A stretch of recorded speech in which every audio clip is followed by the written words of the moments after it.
वैसे तो जो दुआएं वज़ाइफ मैं बताया करता हूँ उसकी उमूमी इजाज़त होती है, स्पेसिफिक किसी एक को इजाज़त देना ज़रूरी, किसी एक को दे भी दी तो आप जो जितने भी लोग सुनते हैं तो मेरी तरफ से सबको दिली इजाज़त होती है, वो मेरे जो वज़ाइफ कर सकते हैं। अगर वो सेम उनका मसला है तो बिल्कुल कर सकते हैं।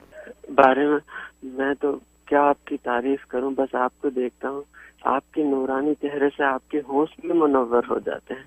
और मुफ्ती साहब, हमेशा मैं अल्लाह से बस ये दुआ करता हूं कि जिस तरह वो बुढ़िया को अल्लाह ताला ने हजरत मूसा अलैहिस्सलाम का साथ नसीब किया था, वैसे अल्लाह ताला आपको हुजूर सल्लल्लाहु अलैहि वसल्लम का साथ नसीब करे।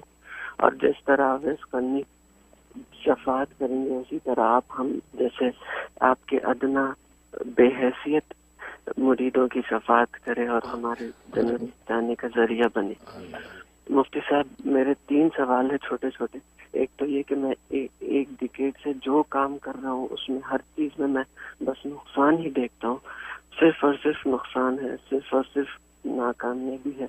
और दूसरा सवाल ये है कि मेरे भाई का एडमिशन अटका हुआ है, वो 50% से है, तो इसलिए कुछ वजीफा बता दें। और तीसरा सवाल ये है मुफ्ती साहब के, मेरे कुछ ऐसा बता दें कि जो मैं पढ़ूं तो मेरा नसीब ठीक हो जाए। मैं बहुत वजीफे करता हूँ, मैं बहुत ज्यादा असर से मगरिब तक के क़याम करके बहुत बहुत वजीफे किए, लेकिन मुसलसल नाकामयाबी ही देखता हूँ।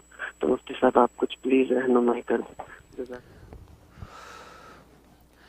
आमीन आमीन आमीन। माशाल्लाह माशाल्लाह, आपने अपने अंदाज से इज़हार मोहब्बत किया है। अल्लाह तबारक व तआला वाकई मुझे ऐसा बना दे, इसलिए कि आप ज़रा जो इज़हार मोहब्बत करते हैं तो मुझे वो उन्वान दुआ मिल जाता है, तो मैं उन्हीं का हवाला दे के अल्लाह से दुआ करता हूँ कि या अल्लाह ये लोग मेरे बारे में कैसा हुस्न ज़न रखते हैं, या अल्लाह मुझे वाकई ऐसा बना दे, वाकई इस काबिल कर दे कि मैं इनकी सही खिदमत कर सकूँ और ये दीन मोहम्मद और उम्मत मोहम्मद की सरबुलंदी का काम अल्लाह तबारक व तआला मुझसे ले ले, इस्लाम और पैगम्बर इस्लाम का दिफा करने की तौफ़ीक़ मुझे अता कर दे कि रसूलुल्लाह सल्लल्लाहु अलैहि वसल्लम की आंखें ठंडी हो जाएँ और उनकी मज़ीद ये तवज्जुआत और बरक़ात मुझे मिले।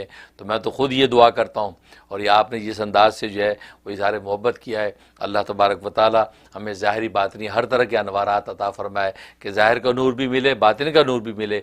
ज़ाहिर है कि बातिन के ईमान के नूर और मोहब्बत ही पर सारे फ़ैसले हैं। अल्लाह तबारक व तआला उस नूर से भी हम सबको मुनव्वर फ़रमाए। बाकी आपने जो सवाल किया है 3 मसले बयान किए हैं कि आप ख़ुद हार्डशिप में हैं, आपके भाई का भी मसला है और आपके कामों के हवाले से भी, तो उस हवाले से तो मैं आपको ये वजीफ़ा बताता हूँ, ये आपकी तीनों तरह के कामों के अंदर मुआमिन होगा। उसका तरीक़ा ये है कि आप जो है वो मगरिब से आधा घंटा पहले, मगरिब से आधा घंटा पहले मस्जिद में चले जाएँ, मस्जिद में चले जाएं, या ये कि अगर घर में नमाज़ पढ़ रहे हैं तो मगरिब से आधा घंटा पहले इस तरीके से बैठ जाएं कि अज़ान का जो वक्त हो तो अज़ान के वक्त में आपके कंप्यूटर में या फ़ोन में अज़ान बाकायदा होने लगे। बस ये एहतमाम करके आधा घंटा पहले आपने बिस्मिल्लाहिर्रहमानिर्रहीम पढ़ना शुरू कर देना है। पहले आपने 11 दफ़ा दुरूद इब्राहिमी पढ़ना है। दुरूद इब्राहिमी पढ़ने के बाद बिस्मिल्लाहिर्रहमानिर्रहीम बिस्मिल्लाहिर्रहमानिर्रहीम बिस्मिल्लाहिर्रहमान, ये आप कसरत से पढ़ते रहें, कसरत से पढ़ते रहें, यहाँ तक आधा घंटा मुसलसल आपने बिस्मिल्लाह पढ़नी है, मुसलसल पढ़नी बिस्मिल्लाह, यहाँ तक कि अज़ान होने लगे। जैसे अगर मस्जिद में है तो जैसे मगरिब की अज़ान शुरू हो तो आप सजदे में चले जाएँ, आप सजदे में गिर जाएं, अब सजदे में आप दुआ करना शुरू कर दें, जो भी आपके मकासद हसना है अब अल्लाह से दुआ शुरू कर दें। अपने लिए दुआ करें, अपने भाई के लिए करें, आप अपने जो भी ज़िंदगी के मकासद हैं उनके लिए दुआ शुरू कर दें। तो अज़ान मुकम्मल होने तक आप अपनी दुआओं में लगे रहें। घर में अगर किया तो कंप्यूटर पे अज़ान अपने लाइव जो शुरू की है उस अज़ान के मुकम्मल होने तक आप जो दुआ करते रहें। जब अज़ान मुकम्मल हो जाए तो सर उठाएं और हाथ उठा के अल्लाह के सामने कि या अल्लाह जो मांगा है वो अता फरमा, ये कह के सल्लल्लाहु अलैहि वसल्लम कह के जो अपने चेहरे पे हाथ फेर लें और अपनी मगरिबी नमाज में खड़े हो जाएं। ये अमल आप शुरू कर दें। ये 21 डेज़ ज़्यादा से ज़्यादा इसकी मुद्दत है। अव्वल तो शुरू के 11 दिन में आपके लिए खैर के फ़ैसले हो जाएंगे, वरना आप 21 डेज़ पूरा कर लें। इंशाअल्लाह मुझे बहुत अल्लाह की रहमत से उम्मीद है आपको भरपूर कामयाबी नसीब होगी और आपकी जो मोहब्बत है उसका बेहतरीन बदला अल्लाह आपको अता फ़रमाए।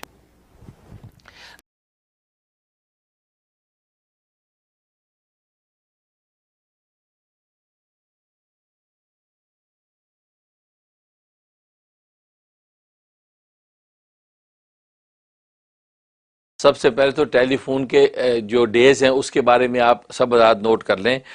पहले मैंने बुध और जुमेरात ये 2 दिन टेलीफोन के रखे हुए थे न्यूयॉर्क के टाइम के हिसाब से 12 बजे से 4 बजे तक। अब ये चूँकि मेरे प्रोग्राम के टीवी के मशागिल की वजह से मैंने वो डेज चेंज कर दिए हैं। अब मंडे और वेडनेसडे ये 2 दिन टेलीफोन के हैं।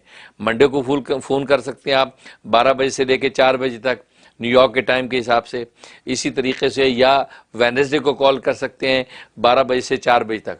अब जो थर्सडे का टाइम दिया हुआ था वो अब फ़िलहाल हमने पोस्टपोन कर दिया क्योंकि थर्सडे में दीगर और मशगूलियात हो गई हैं। क्योंकि आप जानते हैं कि थर्सडे से मेरी फ़हम दीन कोर्स शुरू हो जाता है, तो थर्सडे, फ्राइडे, सैटरडे, संडे ये मुसलसल प्रोग्रामों में चलते हैं, इसलिए कॉल्स लेना मेरे लिए अब दुश्वार होता है। तो लिहाजा मैंने थर्सडे अब कैंसिल कर दी। ये नोट कर लें क्योंकि आप ज़ात के कैलेंडर में थर्सडे लिखा हुआ होगा, इसलिए आप थर्सडे को कॉलें किए जा रहे हैं और कोई लेने वाला है नहीं। इसलिए अब जो है वो मंडे और वेडनेसडे ये 2 दिन कॉल्स के हैं और वो भी दोपहर 12 बजे से लेकर 4 बजे तक। बात जो है वो बहन ये भाई बगैर वक्त देखे सुबह सवेरे 8 बजे 7 बजे से कॉल शुरू कर देते हैं। नहीं, आप अपने अपने मुल्क के हिसाब से ईस्टर्न स्टैंडर्ड टाइम को मैच कर लें कि आपके मुल्क में कौन सा टाइम है, उस हिसाब से आप जो है कॉल्स करें। तो मैं बल्कि भेज भी दिया करता होता हूँ कि ये टाइमिंग है, तो उसमें वो अर्ली कर लेते हैं बाज़ दफ़ा। हाँ, अगर इमरजेंसी में आपको कुछ चीज़ पूछनी हो बाकी वक्त में तो आप फिर वॉइस मैसेज छोड़ दें, उसमें वॉइस मैसेज छोड़ दें शॉर्ट मुख्तसर के ये मसला आप जल्दी हमें बता दें, तो मैं आपको लिख के या वॉइस में आपको जवाब दे दूँगा। लेकिन आप फिर कॉल की लालच ना करें, कॉल 2 दिन में ही करें क्योंकि आपको पता है बहुत ज़्यादा मशागिल हैं और बहुत ज़्यादा इसमें टाइम जो है वो उस पर ख़र्च हो रहा है। तो लेकिन यह है कि मामलात जो है फैल रहे हैं और आप चाहने वाले भी फैल रहे हैं, दुनिया भर से सुबह शाम कॉल्स आती हैं और मुझे भी अफसोस होता है मैं आपको जो कॉल नहीं ले पाता, लेकिन मैं जानबूझ के ऐसा नहीं करता। लेकिन यह कि वो वक्त में ये हिम्मत ही नहीं होती कि आपकी कॉल सारी कॉलें लें। तो आप वॉइस मैसेज छोड़ दें। अगर लिखना हो तो मुख्तसर 2 टोक बात लिखें, बहुत लंबी बात लिखेंगे तो भी उस वक्त जो है वो फिर उसको पढ़ना वो उसके लिए भी वक्त चाहिए। तो इसलिए इंशाल्लाह ये 2 दिन मेरे टेलीफोन के हैं, मंडे यानी पीर का दिन और वेडनेसडे यानी बुध का दिन। इन 2 दिन में आप कॉल कर सकते हैं 347-458-9061 347-458-9061 ये मेरा व्हाट्सएप नंबर है, सेल नंबर है। इस पे जो है मैं टेलीफोन पे जो आप हजरात को मिलता हूँ 2 दिन मैंने रखे हुए हैं इसी नंबर पे, आप वो 2 दिन कॉल किया करें।